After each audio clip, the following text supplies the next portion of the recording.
Ndakubvunza kuti unoudza sei umwe wako kana muchiita sex kuti ukunditsikirira ndakuda kudhuka. Kunyatsoa kuti munhu ari kukutsikirira sex chaiye haisi kuuikwa asi chiri kuuikwa kutsikirira. How do you approach that?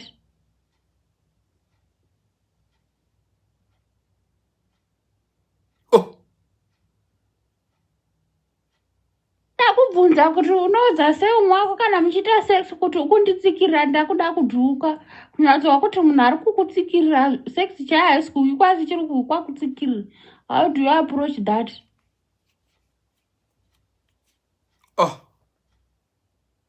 Ndakubvunza kuti unoudza sei umwe wako kana muchiita sex kuti ukunditsikirira ndakuda kudhuka.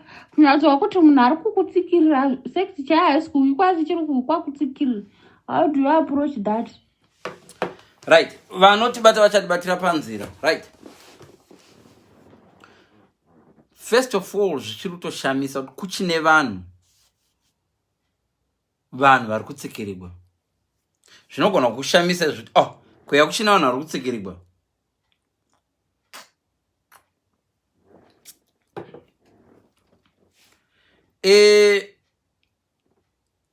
Ndo problem yebonde. Problem yebonde huru yatinayo ndekuti hakuna munhu anovolunteer kuti vedu handigoni bonde kusumudza ruoko kudai. Hala, vedu handigoni bonde ndidzidzisewo.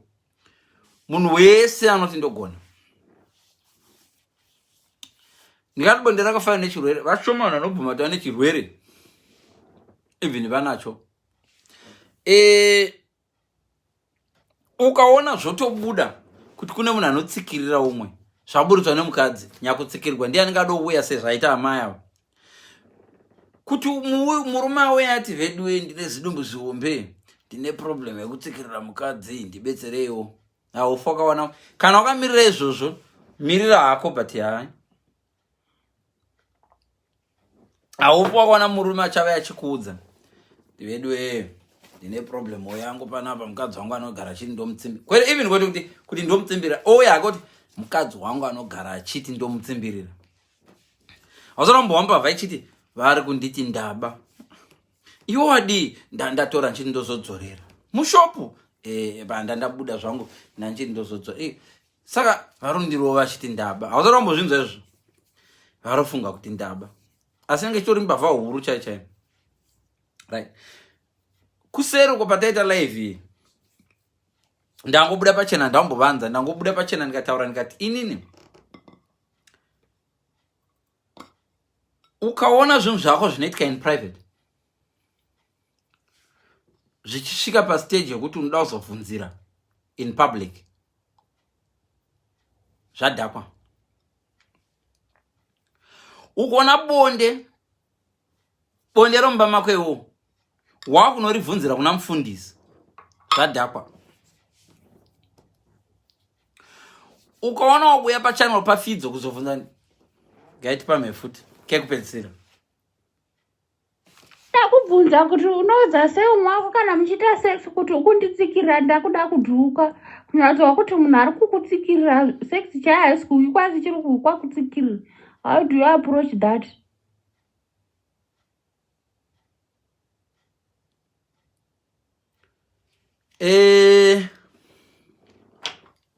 Raimbo kama ndebvu dzangu dzichi. Rambo kama ndebvu dzangu dzichi. Handiti muyevegwe nendebvu dzangu zvokukanga topic yedu. Right. Ndakubvunza kuti unoudza sei umwe wako kana muchiita sex kuti ukunditsikirira ndakuda kudhuka. Kunyatsoa kuti munhu ari kukutsikirira sex chaiye haisi kuuikwa asi chiri kuuikwa kutsikirira. How do you approach that? Right. Ukaona uine relationship yokuti unouya kuna fidzo kuzobvunza kuti sei munhu wakada ukachata naye ukagara naye ukamubvunza ukamukurira akakukurira bhurugu usiku, pamwe ndi wakurira wese wakabatanza bhurugu remukati zvese nejini, wakurira zvese one time kudai uchimukururira. But wozosvika pastage yekuti unoya mugroup kuna fidzo wobvunza kuti fidzo ndachida kuziva kuti ndoudza sei munhu kuti ukatsikwa iwowe nejombo iwo pabhazi muchidaenda mumbare, unomirira tilda here kuti uzoti ndodaenda kwatilda ndobvunza kuti ndobvunza sei kuti munhu handitsika nejombo pambare, kana kuti ukaita system ukaita munhu anogara achikutsika daily uchienda kubasa, daily achikutsika, daily achikutsika uchienda kubasa, unomirira here kuzoinda kwatilda kunobvunza tete tilda, ndaidawo kubvunza kuti ndingaudza sei munhu ari kunditsika nejombo kuti unonditsika. Right, first of all, tsataenda pareason nezvimwe zvesezvi, problem huru yatinayo panapa ndiwe nemunhu wakada, iwe nemunhu wakada mune problem, but problem yakawandira pauri iwe kunyanya, iwe nyakutsimbirigwa ndione problem. Kuseruko ndapa example ndikati nzeve yakamira so, ndine nzeve yangu inini, kana ndichida kutikinya nzeve yangu ndinotarisa cotton bud rangu riri dry, rine tumveremvere, rine chichi. Aiwa, regai ndimbopa kuno ukondapa zvenzeve, regai ndimbokupai tsono neshinda. Kana uri musoni uchida kupinza shinda mutsono, kana ziburi rakakura kudai so haunide kupinza mudumo, mozadumo tichinda kuchigayo taenda nemadumo, tagadzara chigaro chebifi, chivharo chebifi chachiya, totora dumo tichisona kuti chibage chisakutuka, chisabuda musaga patoenda kuchigayo, vakakurira mareserva. Saka kana buri rakakura so kupinza haumbofunge kupinza kudai, haufunge kupinza kudai because rakakura. But kana kaburi kari kadiki, waiona ana mai achida ona kuti shinda ite tete, votsinzina rimwe ziso 1 vodaiwo, vadero vobata uku vokurumidza kudhonza uku zvisati zvatsvubuka. Example yandada kuudza ndekuti murume wako uyu murume wako uyu asati apinda umu makomo, muningi makomo, iwe funga handisi kuda kunyadzisira, murume wako uyu angava zigobhu sei, even nail cutter chai, even bilo ichi ndogona kuzvichikinyanya chonzeve ndikatonakirwa ichi chakadai, chakakura kudai, maringe kana ndichikoziva shape yenzeve yangu ndikachipinza, mona chiri soft kumberi, ndogona kudai chidocleana nacho nzeve. But kana ndiri stupid ndinogona kupinza ichi munzeve ndikazvibaya kumberi chiri sharp, ichi ndeche toothpick, chiri so sharp, hachisi kushowa ikoko, but chiri very sharp kuenda kuri sharp. But even chiri sharp kudai I can do it as well, but I will need maximum and extra care. Saka urozama kuti udifidzo, ndirozama kutsanangura kuti nyakupinda ngaazive zvaari, shape, body, size, ndiwe nyakupinda. Chinopinda mumba ndo chino, door harisiro unofanirwa kuadjusta kuti buya upinde. Chinopinda mumba ndo chinoziya mapindiro acho nemaringe nesize yacho. Kana nyoka ichipinda mwena unoshinya, mwena muhombe unozokura mukati, nyoka iyoyo haipinde musoro, inotanga kupinda mwise. Ndakadzona nyoka ichidzingirirwa yasvika pamwise, so inodai yotena ichizvidefenda, mwise uchipinda umu wongozona yanyura. A stupid nyoka will go mumwena uri tight, yopinza musoro, munhu anouya nebhemba akagura musana wese. So iwe nyakupinda, problem haisi, problem yako iwe nyakupindiwa, chazokutaurira problem yako huru.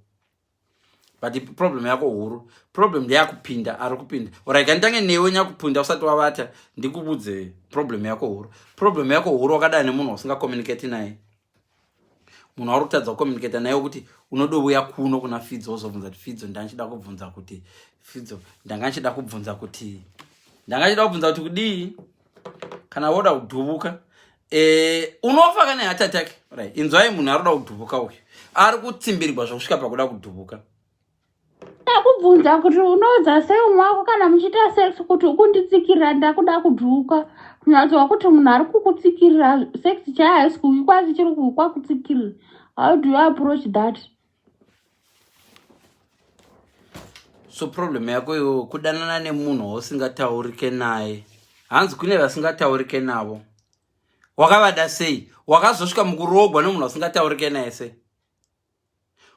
Are you sure kuti wakazvipira kuti ucharogwa ukati doremi vasolatito kusvika mukufa nemunhu asingataurike naye?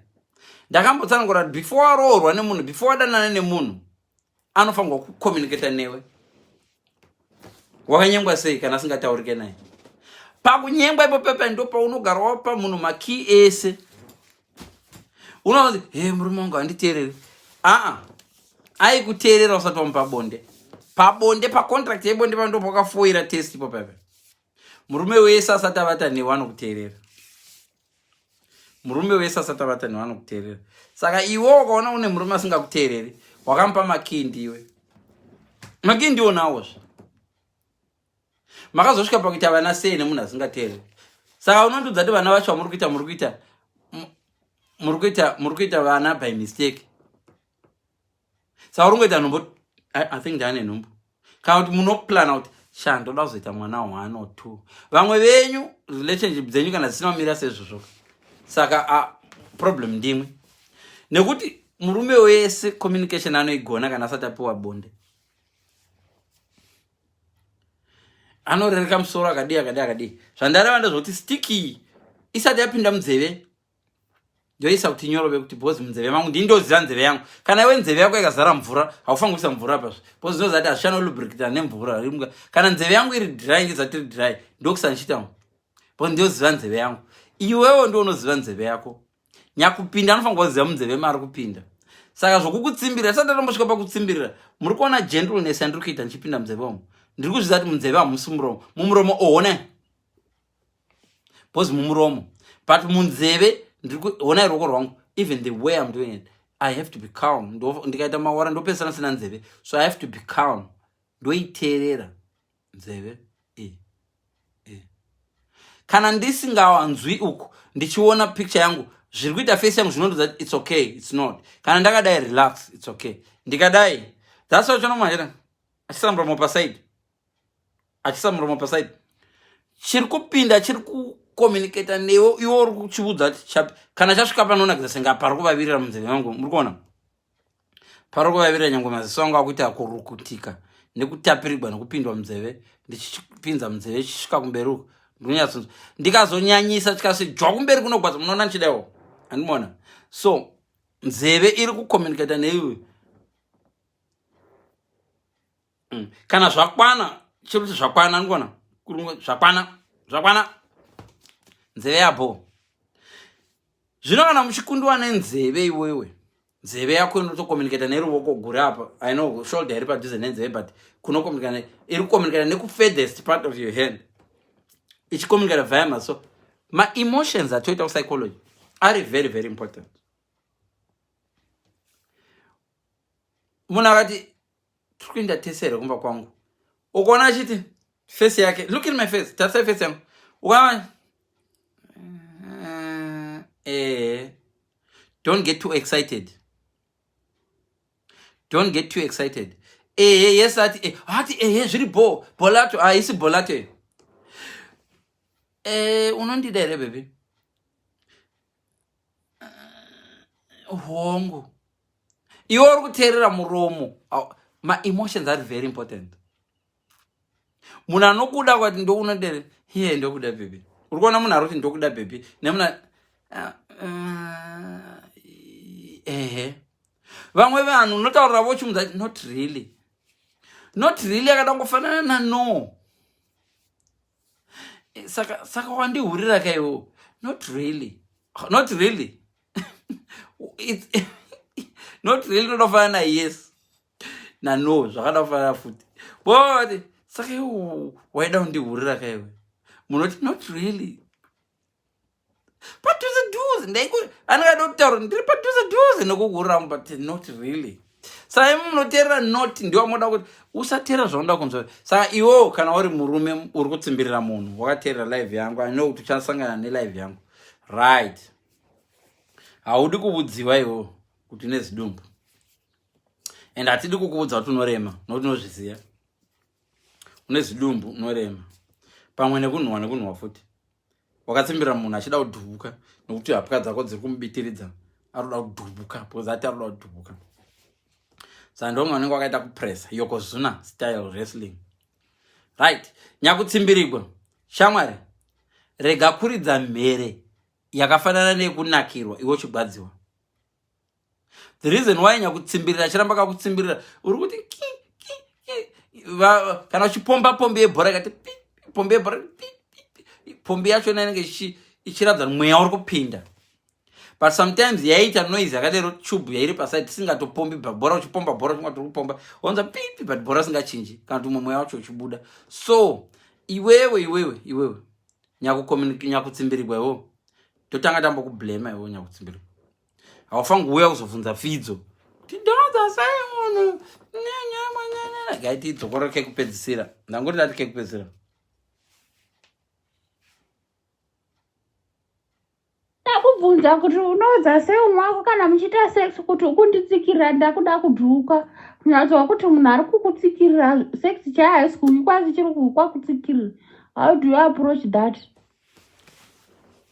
I think ndoko kupedzisira kutaura kwakaita neta nevoice renyu sisi. So kuri kuti even last night wakatotsimbirigwa hausati wamudza because hausati wawana nzira yekumudza. Uchadhubuka iwe and I'm worried kuti uchadhubuka sei. Uchadhubuka kuzvidhotera here ka uchadhubuka nokumusoro because chinhu chodhubuka choti bha uchadzatuka here. Kudzatu inoti dzatu kumasvingo toti kudzatuka kuzvishava toti kudzatu uchadzutuka uchadhubuka kana kudzutuka dzatu. So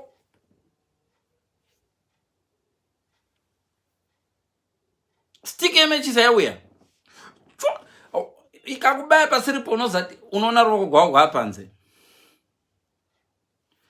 Ukaona uchidanana nemunhu anovata newe kusvika kupedza asina kumbokubvunza kuti are you okay kana kuti am I doing the right thing, is this what you're looking for, is this what you want, ndipo here apa bebe, ndizvo herezvi unoda ndidini.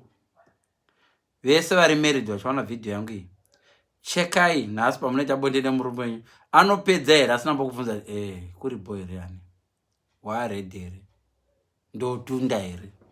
Mibvunzo vana here vanofanirwa kusvika 10 or more. Munonyanya kuzivisa too much varume imimi vazhinji varume ndosa muchizonzi totoregwa nemadzimwe nyika because tinyanya kuzivisa too much. Ukaona uchipedza bonde usina mboti here kumunhu wauri kuita naye bonde, yeah, ukaona uchirara moda kuziva munhu anogona bonde. Chinditeererai nhasi vanhukadzi, moda kuziva munhu anogona bonde. Munhu anogona bonde haapedzi bonde asina mboti here.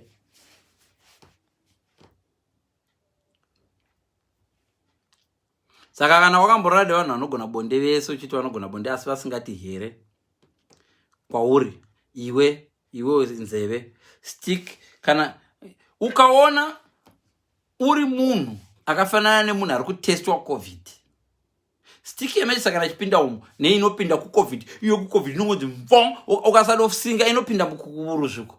That's why chitoita jendo inonzi ntonyo. Rimwe bonde ramuri kuita rakafanana neizvozvo. Open because they're testing for covid. Vanongotora interest yavo haisi yokunakidza munhu ari kutestwa. Interest yavo ndekukurunga kutora zviri mukati zvinotestiwa by force. Ndezvavo zviri by force ka vaitesta parurimi. Then they'll test it. They want to test uko kwazvakavanzika uko ndokwaanoda kutesta. Even uchizvitesta ndokuti open ukoko. Ndo zvakaita rimwe bonde renyu imi mani. Rimwe bonde renyu ndo zvarakaita. Bonde renyu rinenge kutesta covid. Zvino handizvo zvinoitwa bonde izvozvo. Ende kashoma kuti vakubvunza kuti are you okay? Are you what? Are you okay? Munhu anogona bonde anobvunza munhu ari kuita naye bonde kuti ndodini. Hakusi kuti uri balance. So afunga ndikauya ndikabvunza ndodini ndakapusa zvokuti ndiwatanga wavata neniwo. Wakantarisa unofunga ndavata nevanhu vangani. Saka iwe unofunga kuti ngajaronyeberanaka. Nemwe varume muudzana akati tangovata nemukomana 2 3 iwe multiply by 10 or either 7 iye musikana uri takavata ne3 uyu multiply by 10 30 whether 15 45 plus 10 it's very likely kuti munhu ari kuti akavata nevanhu 3 eyo ane 29 vanhu vakavata navo. Saka fidzo, is it possible kuti anokwanisa kuvata nevanhu 29 vasingagoni? Yes, vanhu vasingagoni bonde ndo vakawanda manje. Saka usachaja number yakavata nayo. Kune vanhu vakavata neover 50 vanhu vasingagoni. It's quite possible. Nhunzi 10 billion dzinodla madhodhi so dzikavhota dzikati madhodhi is the best food, but hazviroti food madhodhi inonaka. Nhunzi 10 billion ukadziunganidzapo ukaita musangano nenhunzi dzinokudza kuti dhodhi ndo the best food, makeke hatisi kuada, ukaita mavhoti kukanzwa yaiti vhotere chikafu right now, ukadana nhunzi iwewo ukaita stupid ukadana nhunzi dzinovhotera kuita madhodhi zoti hati vhotere toilet please ndo yatoda. So ndiri kukupindura ndikudza kuti it's quite possible tuite vanhu 50 vasingagone. Ukaita sampling yatoita kupsychology sampling, kana uchiita statistics uchiresearcha, you need to do yati not sampling kutibona kuti hausi kutora type imwe chete. Ukatora type imwe chete unowana maresults aunofunga kuti akasiyana izvo iri 1. Ndosandati kana uchiresearcha tora chikukuvere, wotora nhunzi, wotora nyuchi, wotora gungubudza, wotora what guys food yakanaka nemasvosve. Yeah, nemasvosve. Nhunzi painoti dhodhi ndo rinonaka, svosve roti no sugar. Umwe munhu oti sugar, andikuona vanhu vanoti sugar vavaviri, nyuchi weti sugar please, wadiwa nevanhu 4 varoti sugar. Dzimwe nhunzi dewanga watora nhunzi 9, dhodhi please, dhodhi please, dhodhi pamberine, dhodhi pamberine, 10 mavoters enhunzi anokudza kuti dhodhi is the best, especially remanyoka rere. At least ukadotora chipembenene chacha chinoumba ndove yemombe chokudza kuti aya wangarite gobvu mbijana ndigombobhora ndigokungurusa nemakumbo angu ndichinda rakadai, but ukachuza sampling yako ikaita stupid. So ndiri kukupindura iwo, nhamba yeva wakavata nayo doesn't mean a lot that much. Munhu anogona bonde munhu anotaura newe nyakupindwa, munhu vese vanhu vanonzi vanogona basa ravo, manesi chichichi, vanhu vanoita good communication nemaclients. Munhu anonzi anogona basa nesi uyana nesi aiuya kwauri kubvunza kuti munochaya here, zvakatanga rini? Nesi asingagoni basa, maziso enyaya nenda makatsinzinira kudai. Munhu akatsinzinira because arikuda kusura, but nesi asingagoni basa, matsinziniro amakaita aya maziso enyaya arikuradza, uya ndikuise mushonga wemaziso. Uri busy kuisa mushonga wemaziso kumunhu akatsinzinira arikubakwa nemanyoka, munhu akatsinzinira because manyoka. Uri busy kuisa mushonga wemaziso paunoti dobva ati paratata wazara tsvina because hausi kugona communication. Munhu anogona communication nesi anobvunza tingakubatsirai nei, oteerera kwete waiting to answer, oteerera. Even pa relationship kune munhu anokubvunza mubvunzo akamirira kukupindura, kwauya munhu anokubvunza mubvunzo akateerera. Mukacheka malive angu akudhara kune yataiti passive listening, kwauya chichichi ndakaita live about listening iriko kuYouTube. Munhu anokubvunza akateerera nemunhu anokubvunza akamirira kukureply. Manese kumushaiti ukangouya so akafunga kuti pamwe une sick, nyangwe wanga uchiti une bilharzia, vatogara vatofunga kuti une sick. Wakavata nani? Andina kuvata, ndiri kuweta ropa nokuti ndakamwa mvura yemugwizi yanga isina kudziisiwa, yanga ine zvimakonya. Saka ndane manesi asingagoni basa kumusha, makavata nani pabonde, makapfeka here mama, handisana tomboita symptom days ya symptom days. Andikuona ndo zvakaitawo even vanhu vamuri kuvata vakakutsimbirirai vava. Nokuti kana wapedza zvawapedza kuita nemukadzi, okay, tomboti wamutsimbiriro zveshuwa, tomboti wamutsimbira, zvinoitika matumbu anosiyana. Dzimwe nguva unotichiona vanhu vati improper fraction, that is an improper fraction. Mamwe makapuri tokuonai muchifamba savati chikwadhimayaka techitofunga kuti but munoita sei papapa, uchiona chikapu chakadai chirume chakadai dumburuku chimukadzi chakadai dumburu sati chitoti that looks like an improper fraction ndo zvatakadzidzirawo zvema improper fraction because maths atisingadzigoni takatodzidzirawo ipapo ndopega patogona kuapply maths pama improper fraction tichikutarisa kuti saka couple iyo iwe chikuda murange rover mako tichi wakapenga zvakaita muri murange rover rere isusu zvedu vamwe tichiona chi fraction i7 na L 7 na L 7 na L vanogona suppose L tikapidigura L wakadai 7 na uyu but 8 na 8 kuita bonde 8 unoda kuita bonde na 9 toma fraction atoziyazve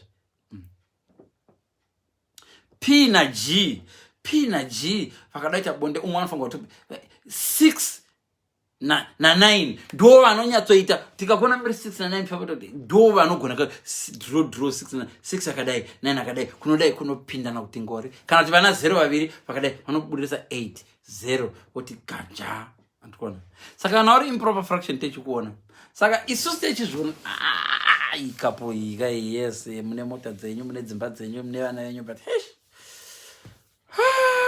ndizoti apa munazvifambisa sei ndo zvatifunga ndo kwatakadzidzirawo maths hatina kubuda nama-a ndo kwatodzishandisawo maths dzedu ikoko so iwewe usati waiaseswa nesu kunzoko zveasese bvunza munoona kuti onai ani I think tane mazuva tadei kana kuti tane mazuva tichita bonde pane zvimwe here zvimwe zvaunofunga kuti tingaita kuimprove kandi pane zvandiri kukanganisawo here usingatsamwi because mazimba shenda ikoko kune vanogeza shenda ikoko ndoko uri tozvizati vari kwanodero mazimba but ndo vasingagoni bonde manje vavo ivavo vanoti ukauya nesuggestion yako inzwa ika vanhurume mirai ndikudzei mukadzi anouya nesuggestion yebonde you should treasure here because ari kukupa skiri rekuzonoshandisa pane umwe uchaona 2 years later uya akuramba uyu uya achakuramba uyu because hausi kuti umusatisfy but ngaakupe feedback that's why uchiona makampani akaita sana 3 vana Vodafone ukasiya kampani iyo vanokubvunza kuti vanokupa survey why are you leaving us vamwe venyu varume mane 5 mamarriage muchingobuda chete ende iyo h6 uri kubuda futi because hausi kurectify a problem you keep on doing the same thing expecting different results uri kuramba uchiita mistakes wakaita pamarriage yako yekutanga panext marriage the next marriage third marriage uramba uchingoita mistakes ako iwayo vanofanirwa nditeerera kana usinganditeereri ndosiya uchapedzisira usingachakwanisi kusiya kwacho wapa stage yokuti ndiwo uri kusiyiwa kuona get feedback wochi naye mdiwa muchiri kukurwadza urumbonyanya rwadziwa nei wozoramba hako asuchiziya saka uyu abvunza kuti ndoita sei munhu akanditsimbirira next time mukomana chakupe because yatopera marriage yemunhu ari kutsimbira hailasti unless uchida kufa uchadhubuka mena ndowataura kuti uda kudunecho wakuda kudhubuka uchadhubuka so iyi haichalasti ichitogadzira next so iwewe panext marriage manje ukaziva kuti yekupedzisira ndakairega nokuda kwokudhubuka is either uchatsvaga karume katete kasingakudhuburizve vamwe venyu munoramba nezirume rorema sayokozuna unotora Hulk Hogan akabatana nayokozuna so uri kuenda kupepa 4 yemunhu anorema apa munhu vanhu vacho vanongokutsimbirira ndosachida kudhubuka zvawaona kuti varume vanodhubura ka chitsvaka katete next time even kari katete kachidero tsvaka kanogona kucommunicate newe because kachakujonya kachakubaya uchapedzisira wadzokaona fidzo ndoita sei kana murume ane mabhonzo achinti akandizembera ndonzwa senge ndiri kubayiwa uchapedzisira wadero futi because communication yako iyo ndo iri poor so tabvumirana tikati murume asingabvunze munhu ukaona uchivata nemukadzi even iri wejongwe roti bad rupedza saka ukaona waita wejongwa wacho usina kubvunza mukadzi kuti kuri sei pere padacho munofanirwa kunge wabvunza kuti are you okay ndo here todini it's too stupid and too straightforward Saka ukaona une munhu unodana naye anovata newe asingakubvunza kuti are you okay, is this okay, zviri kuita here, pane zvauri kuda here, pane zvauri kuda kunzwa here, ndoita here, ndaramba ndichikubata ndochiita here. So it's a sign. Munhu anoziva because even though wabata ukanzwa kuti bo but dzimwe nguva here inobetsera anokuudza kakuti imboti mbiri mbechana imbotile mbechana imbotile ya ndichiita here, wakuita kwachona ndichipedza here, waneta here, kunzwa zviri kuita here. Kana asingadi kupretenda anodza naye zvisikuita ndimbodaiwo hazviita ndimbodaiwo here handibodaiwo ndibodaiwo. So ndiye munhu anogona bonde satapedza live yapera. Kana papa nemubvunzo maibvunza but live yapera.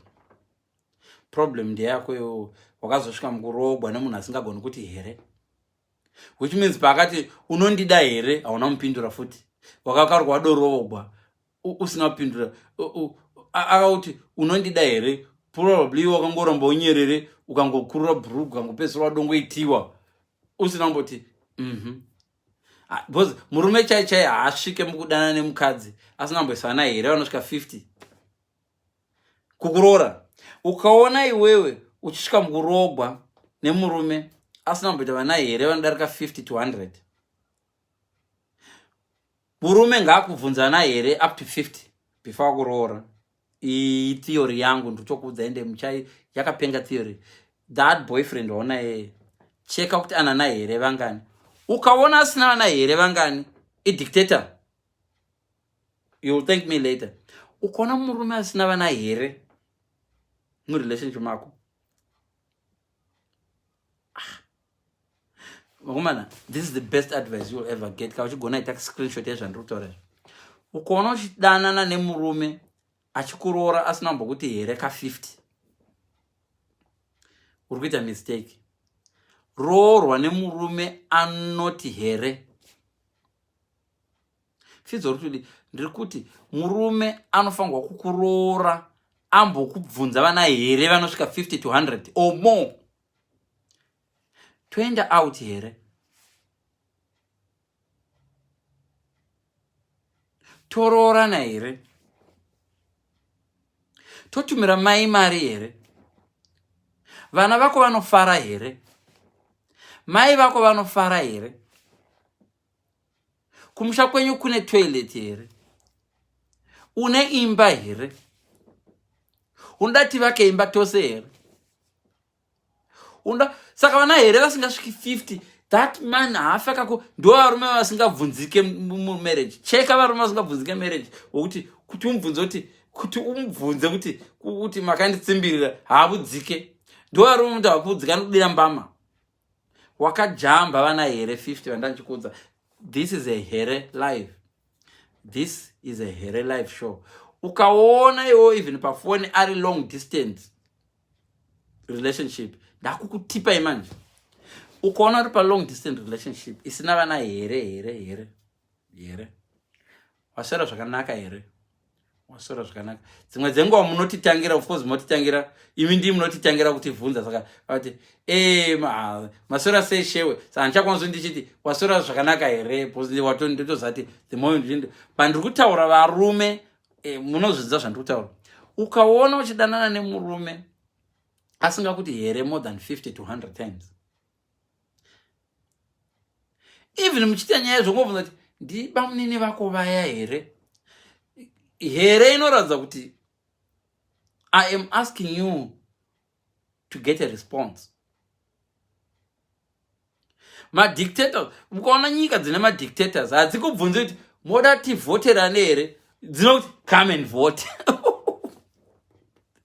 And hadzikubvunzi moda kuvhotera, you vote for us. Ndo varume muri kuroorwa navo vamwe vainyi vavo. Hakubvunzi unoda kuzogara kuuk, pauchauya kuuk unozotombodana nomwe murume kuti andokuudza kuti pauchauya kuzogara mumba kwangu. Nai blaz kotadi wambondibvunzawo iri ndoprefer kuzogara mumba kwangu, toda kutenga imba togara kwedu tega. Wewe murume pauchazogara ne pauchazonditizira vamwe venyu munoroora nemurume pauchazonditizira ka haana kubvunza unoda kunditizira here kana unoda tichate kubvunza unoda kuroorwa here kana murume wako akakusiya here wakadivhosa here vamwe vanode kuti pii munhu andokukurira bhurugu topedza asina mbokuti here ka 1 iwe shomari iwe vamwe venyu muri kusvika pakukurwa bhurugu kuita mimba chako chako une murume asati ambokubvunza here 1 and you expect things to work out munhu asina mbokuti here ndo a big start communication inotengera pana here unondida here even matavirano hebe chete choma ndikupeke unondida here ndinongokuda chose chiko saka iwo kana uchiona uchidana nemunhu asina mbokuti here dzokera murelationship yako nhasi watova single dzokera murelationship yako unotanga patsva look for a caring person ukawisa chinhu mukitchen uri right here hauna kukuvara here kwete kuti waputei wadonedza chinhu mukitchen yes kitchen ndeyake tozviziva wamuvhizitira but ngabvunze uri okay here hauna kukuvara here ndokupa mari here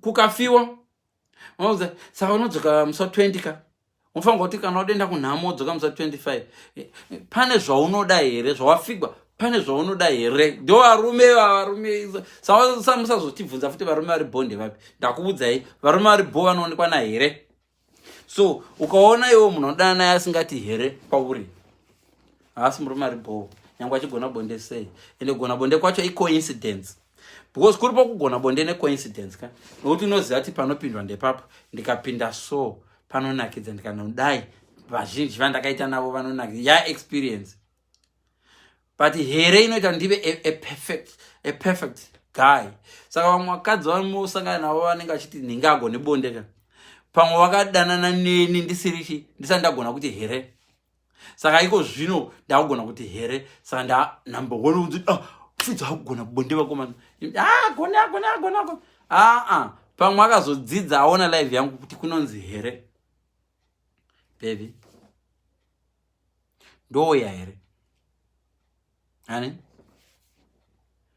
toenda here pane zvaunoda here even achikuvhizitira murume ukaona murume asingati here ndokuvigira une chaunoda here ndiri kufura nepamashops kune chaunoda here kwete murume kuti ndofunga kune mukaka bhozi mukaka ndakasiya uriko last time ndofunga tiri bhozi chichichi vana here ndo so ndawaona kuti vana here vanofanira kusvika 50 to 100 ka even usingakaunti uchinyora murume a good husband anokuva vana here hobo a good and sensible husband anokubvunza une chikoro here baby hakusi kubvunzira kuti aroda kuti uri dofo aroda kuona kuti mungadevelopa mese pane zvaangaita here kuti muimprove mugoita chikoro unoda kuzodzidza here uchada kuzoita vana here uchada kuzoita vamwe vana here ukaona munhu asina here is a dictator ivo varume muruda navamwe vazhinji avaka vasingati wapedza live here hanzi naslavi wapedza kana taroorana ucharamba uchiita zvemalive here nemwe waka saka naifidzo kana taroorana unenge uchiwanawo time yangu here une time nevana vako here because here ndo the most I can't see any functioning relationship isina here vana here anosvika 50 saka uno uchida kufarira kuzoenda kumaholiday here uchada kuzoenda neniwo kumaholiday here uchazondidzisawo driving here uchazonditengerawo mota here ka uchandibetsera kutenga mota here uchazondibetsera kuchengeta vabereki vangu here uchazokwanisawo here uri kuona dzimwe nguva here andopinda visendesi atapera uchazokwanisawo here kubetsera vana vangu mwana wangu ari form 4 uchazokwanisawo here kubetsera mwana wangu paschool fees uchazokwanisawo here kundichengeta ndikaita nhumbu ndikasiya basa randinaro uchazokwanisawo here kugara neni so ana here kana vasingasviki vamwe venyu right now do you want to know why your marriage is dead do you want to know why you almost breaking up now? Do you want to know why? Hapana here. Revisit relationship yako. Uverenge vana here vakapiwa nemunhu wauto unokuda anokuda. Munhu anokuda anokubvunza vana here havaperi pamunhu anokuda. Munhu anokuda undakuziva munhu anokuda. Vana here havaperi pamunhu anokuda. Warara boy here. Ungori pamba here. Uri pamba here. Even anokuchengera chacha andobvunza kuti uri pamba here. Andopesa kubvunza uri pamba. Kana even rinokuchengera chikubvunza ti here. Vana here. Thank you so much guys. Tozotaura late. Kana mune mama topics kabatana kumberi. So, topedzisa ne voice note ya tanzwa iya topedza ndo papari pa topic yanga yakamira so. Vanga vachida kuziva ava kuti akubvunza kuti unoudza sei umwe wako kana muchiita sex kuti ukunditsikirira ndakuda kudhuka kunyatsowa kuti munhu ari kukutsikirira sex chahaisi kuuyi kwazi chiri kwakutsikirira. How do you approach that? Ada kubvunza kuti unoudza sei umwe wako kana muchiita sex kuti ukunditsikirira ndakuda kudhuka kunyatsowa kuti munhu ari kukutsikirira sex chahaisi kuuyi kwazi chiri kwakutsikirira. How do you approach that? Thank you so much guys. Muva nezuva rakanaka. Kana pane vachangosvika live yatangira kokutanga. Bye bye. I love you all.